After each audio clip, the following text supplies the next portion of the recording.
Amazing viewers, good morning to you all. Happy Sunday. Thank you so much for joining me on my channel. Let me state here again that 2027 is really going to be bloody.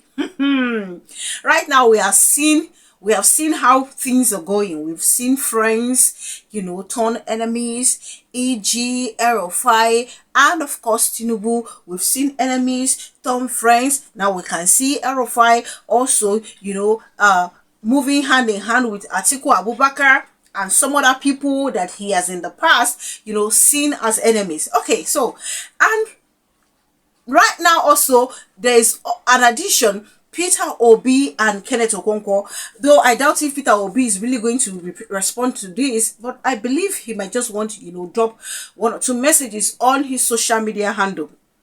And I must say it's quite unfortunate, to witness all this. I don't know if this is another, move by individuals, to cause a rift. If there's one person I really admire a lot, I think that's Kenneth Okonkwo. I also admire him because he's really, really outspoken. He doesn't even find a way, to bend words. No, he just dish it out the way it is. So Kenneth Okonkwo has come out to, really, really lay a heavy allegation against Peter Obi. According to him, he said Peter Obi is working in cahoots with the likes of Abure, citing reasons as to why he believes so, and also said that Peter Obi is the person that betrayed him, because according to him, this whole thing stems from the fact that Peter Obi granted an interview and called him a betrayer. Now, sincerely speaking, as much as I like Peter Obi, I'm going to say the truth. I have never seen any interview where Peter Obi, called Kenneth Okonkwo a betrayer. In fact, when this whole Labour Party thing crisis started, that Peter he left Labour Party, and then said he wasn't going to be, work with Peter Obi anymore. I remember Peter Obi trying to defend him in one of the interviews. I can't remember whether it's Arise TV or where. I can't remember, but maybe subsequently, if maybe some other time, I might dig up the video and then, get to revisit this matter. So the thing is that there are a lot of obedience who are seriously, defending Peter Obi on this. I'm going to show you, read out a message much more later, released by one of the obedients that actually worked close with Peter Obi, and still working close with Peter Obi. She came out, to defend Peter Obi after the allegation by Kenneth Okonkwo. So what I'm going to do right now is I'm going to first of all, I read out part of the message as reported, by some media outlets over the interview of Kenneth Okonkwo, and just shows a little clip of, part of the things that he said. So I'm going to show us this video. Now, part of what was carried out by one of the media outlets reads, Nollywood actor and former spokesperson of the Labour Party presidential campaign council Kenneth Okonkwo has accused Peter Obi of betrayal amid the party's ongoing internal crisis. In a widely shared interview with Symphony that began trending on Saturday, Okonkwo, who officially left the Labour Party in February 2025, disclosed that Obi disregarded his advice by aligning with the embattled Julius Abure-led faction, a move he considers a personal betrayal. Any politician that knows what he's doing cannot be betrayed by another. If there is anybody that betrayed the other, I can say it emphatically that Peter Obi betrayed me, Okonkwo declared. He alleged that Obi was misled by Labour Party executives who falsely claimed the Independent National Electoral Commission had recognized their faction. Despite Okonkwo's warnings, Obi returned to support the group. The Julius Abure-led LP members lied to Obi that the Independent National Electoral Commission had accepted them, and Obi surreptitiously went back to them. Okonkwo said, "But I told him, sir, you have made a public statement on integrity, and even if INEC has accepted them, that is not a criterion for you to go back and start dealing with them, because they have shown that they are not democratic. If you go back to them, they will destroy your political career, and everything you have said about integrity will die." Okonkwo said he made private efforts to dissuade Obi from engaging with the group, which he described as undemocratic and agents of the government. I told Obi that these people had become agents in the hands of the government to destabilize him. What they did was absolutely illegal and unconstitutional. I told him that if he went back to them, I wouldn't join him in doing so. Thereafter, I called all the people that were in the inner circle and told them the same thing about what Obi was trying to do. I told them he wanted to go back with the Abure people, and if he did, I wouldn't go back with him because I do not swallow back my words, he said. According to Okonkwo, Obi eventually visited the Abure-led faction's office and publicly endorsed them, a move which shocked him. He revealed that members of the faction even sent him a video of the endorsement to mock him, and after saying all these things within like 72 hours, Obi went back to Abure's office to publicly endorse them, and while he was there talking to them, one of the leaders in that executive sent him the video to mock him that the person I was fighting for against them has come to their office to endorse them. If you're a leader, you are in such a party, you have 2-3 options. The first one is, if you see that these people are criminals, the way you want to paint them now, you leave the party. If you can't solve the problem as a leader, so that your followers will not be confused, and so that you don't get so close to the time of the next election that you would have nothing to do about it. Now, you did not leave. You remained with them. Why? Because you're in cahoot with them in everything they're doing.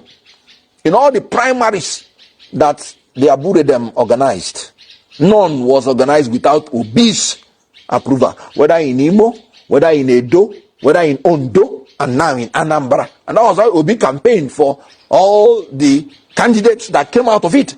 So you're in cahoot with these people in private. In public, you want to paint another image. No, you're just being a politician of convenience, not a politician of conviction. So where does Kenneth Okonkwo come into this? It's about to go down. This matter go long. 2027. So we all know that Kenneth Okonkwo has always said, oh, Atiku should step aside, Peter Obi should step aside, the other should step aside. And I remember the first time he said that stuff, a lot of people say, oh, if you want to contest, please come out and contest. And truly, if you want to contest, you should come out and contest. I mean, like, he's one brave person. So maybe, you know, he has the balls, you know, to or have a better ways to find a way to defend his vote and all that, maybe. But I said what I said. I remember when he did his interview, I was saying politics is not a Kamo case. I said I do not fault him at all, but what I need him to understand is that people don't walk at the same pace, people don't reason alike. That is just the truth. People do not reason alike. Some people love to do it the gra way, according to in our pidgin English. Some other people, you know, find a way to follow things being done accordingly. So that's why I said I will not perceive Peter Obi to be a weakling at all. Now, I said earlier that I cannot remember, and I've not seen any video anywhere where Peter Obi called Kenneth Okonkwo a betrayer. Look, Peter Obi, I know saying no be sent. Peter Obi never for one day, I still repeat that thing. I have never seen that video. And that is all obedience are saying. You have to bring proof of that video where Peter Obi called you a betrayer. In fact, I remember vividly part of the things that Peter Obi said in that interview after Kenneth Okonkwo left. Like, he was actually trying to defend this same person. So I don't really know where all this is stemming from. Now, some obedience are beginning to believe that, oh, Kenneth Okonkwo might actually be a mole. Kenneth Okonkwo, there's someone he's working for, you know, not necessarily within the APC, but there's someone he's working for. And then maybe they are now using him, or they want him to really, you know, work against Peter Obi. Look, whatever this whole thing is, I would say that, you know, I would love a situation where Peter Obi will come out to address this. But I believe that Peter Obi will definitely come out to address this. Now, this whole talk about, you know, being in cahoots with, what's his name? Abure-led faction. I also do not want to believe that. Peter Obi has always been a man that wants things to be done accordingly. There are instances where he would have allowed for chaos to happen, but he did not allow. He allowed things to be done according to the rule of law. Now, consigning, what is it called?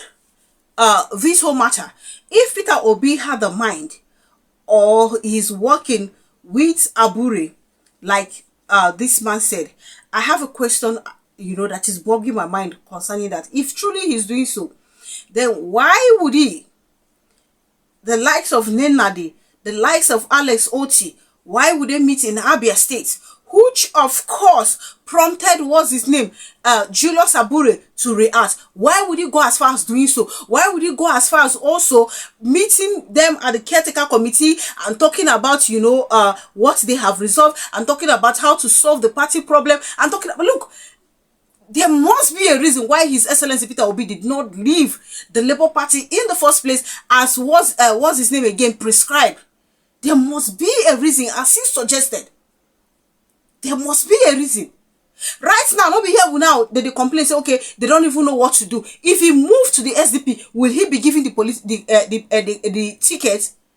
If he moved to the PDP, there is crisis. Will they even allow for a new political party to be created? Because we can see already that INEC is not even giving room for political party to be registered. At least not be Peter Obi talker. Now Amechi na talker. So if there is still a way to fix the problem, why he no go fix am? Why he no go fix am? I am one person that would love for him to leave the Labour Party if the problem persists. But if he's there, I'm sure there must be a reason behind it. And I have not seen where Peter Obi himself, is busy siding the Abure. When this whole Abure matter started about misappropriation of funds, Shebina Peter Obi begin the allegation. What did he say? That they have to invite internal audit to external audit to do a job. I have never seen anywhere where he has sided this Julius Abure. I have not. So does it mean that, okay, in pretend as Supreme Court, remove Abure, he still pretended and followed them all the way to INEC office, just so INEC, will do the necessary? Or is it also part of the plan that Abure will be attacking him while he's busy acting like he's working for the Labour Party? So that is one question. I would love Kenneth Okonkwo to seriously come and answer. And I want to see Peter Obi talk about this matter. First, let me just show you read out one of the messages, that one strong obedient actually, came out to talk, because she happens to be one person that is always with Peter Obi, working with Peter Obi. Now, one of the obedients working with Peter Obi closely said, "It's truly unfortunate that Kenneth Okonkwo has chosen a part of the seat. Can Kenneth Okonkwo show us the interview where Peter Obi ever called him a betrayer?" The answer is no, because it doesn't exist. In fact, even at times when many suspected Kenneth of being a mole, Peter Obi stood firmly by his side, even issuing statements to defend and protect Kenneth's reputation. It's clear you are trying to appease or validate the man you are currently supporting by attempting to discredit Peter Obi. Everyone has a right to realign, but do it with honesty. We know where you stand. You don't need to attack or fabricate lies about the very person who gave you political relevance under the Labour Party. You have gone on interview stating Peter Obi should step aside for 2027, and as expected, Peter Obi maintained his silence, respecting your opinion without insulting you. That's who he is: principled, focused, and grounded. Let's be clear, Peter Obi never endorsed Abure at any time. Neither did INEC ever recognize him as the party's valid chairman. Don't attempt to use false knowledge as an excuse. I would advise you share the video you claim was sent to you of Peter Obi endorsing a criminally perpetrated convention, and I say this confidently because I personally wrote the letters that were sent to INEC during the said convention and received their responses of them not attending. You claim you suggested the caretaker committee and that Peter Obi abandoned the said committee, but since Senator Nenadi was appointed, have you ever had any private meetings with her to assist? No. Meanwhile, Peter Obi is the same person moving around everywhere and recognizing Senator Nenadi even in all his meetings with stakeholders and elected officers all around the country. Anyone who says Peter Obi was involved in the choosing of any candidate during any of the governorship elections certainly does not have an iota of knowledge about any of the events that happened during these elections. We could come online and recount everything that has happened behind closed door, but we won't, because we believe in dignity even when people lie. All I will say to you is this: move on with the candidate you have chosen to support, sir. Support him in peace and leave Peter Obi alone. You don't build relevance by attacking a man with integrity. It only exposes your own lack of it. It's funny to concoct an interview out of an internally concocted lie of betrayal, a clear Joro to Joro initiative. The obedient are busy making decisions for their future with Peter Obi leading that train. You cannot distract us. We know the facts, we know the history, and we know who stands on the side of the people. We would not be distracted. And one thing is certain: Peter Obi is coming. Unfortunately, I have not seen, Kenneth Okonkwo say, okay, this is the person I'm working for, or I'm going to be this is the political party I have gone to. So I cannot, and I do not want to conclude, that he's actually working for someone, and, they are sending him to, do something, to dent the image of Peter Obi. But like I said, it would be good for His Excellency Peter Obi to just say something about this, himself. The usual way, he doesn't actually call him, but it is good. But I do know one thing for sure, that, if Peter Obi is working with Julius Abure, I'm telling you, the handwriting will for don't see him for war since. We for don't see him for war since. Not be the Julius Abure they don't suspend. Is it not the Julius Abure they have suspended? The Julius Abure not be the same Peter Obi matter they carry the work up and down. So how can how can Peter Obi now be in cahoots with the likes of Julius Abure? I know that Kenneth Okonkwo mean well for Nigeria. I sincerely believe that he wants Nigeria to prosper. But I think he should just go back and find a way to resolve this with Peter Obi. After all, the last neck meeting where they do, I've been a waiting meeting. She was there now. That people were saying, what's Kenneth Okonkwo doing? Is he not? She is no longer a member of the Labour Party. So he was there, and I was happy seeing him when I did the video. I didn't bash him. I said, look, if there's a way for him to come back, it's good he comes back. At least now when you don't say things don't they go accordingly. So it came to me as a surprise seeing all this happen. It came to me as a surprise. I don't even want to bash the Kenneth Okonkwo. Neither do I even want to, believe what he said, that Peter Obi is working with Julius Abure and Peter Obi betrayed. In fact, the betrayal, I'm not even talking about it, because there is no video evidence that Peter Obi called him a betrayer. No such thing. Except there's another video somewhere recorded secretly that we are not aware of. So that is why the obedient are saying, please bring proof. Bring proof that Peter Obi did interview and called you a betrayer. I am not going to say anything, because right now I'm just folding my hands and just watch as things unfold.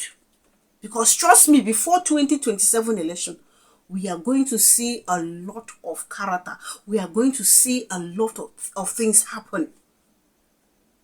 But I'm going to say, if it's true, according to what one of the obedients just said, that, okay, we know who you're working for. If it's true he's working for someone, and then they want him to work against Peter Obi, and is going on this mission like this, then I must say it's a disappointment. For now, I am not going to draw any supposition. I'm not going to come to conclusion and say, okay, he's actually working for someone, until I see and say he they work for someone and who he they work for, before I will now know what next to say. But I think right now, we don't need all this. Like, seriously, we don't need it. If he has moved on and doesn't want to be a part and parcel of the Labour Party, it's fine. It's okay. I know the fought him at all. I know the fought him. Which party now where Peter Obi won't go? Now the SDP where still get crisis. Is there any political opposition party now that doesn't have crisis? Moles have been planted everywhere. Is there any? Now the question where I would like making answer. Thank you so much for watching. Please do leave your opinion in the comment section. Kindly subscribe to my channel if you haven't done so. Click on the notification bell the moment you subscribe. That way you get to know as soon as I publish video. Thank you so much, guys, for the immense love and support. God bless you richly. Do enjoy your Sunday and see you guys in my other videos.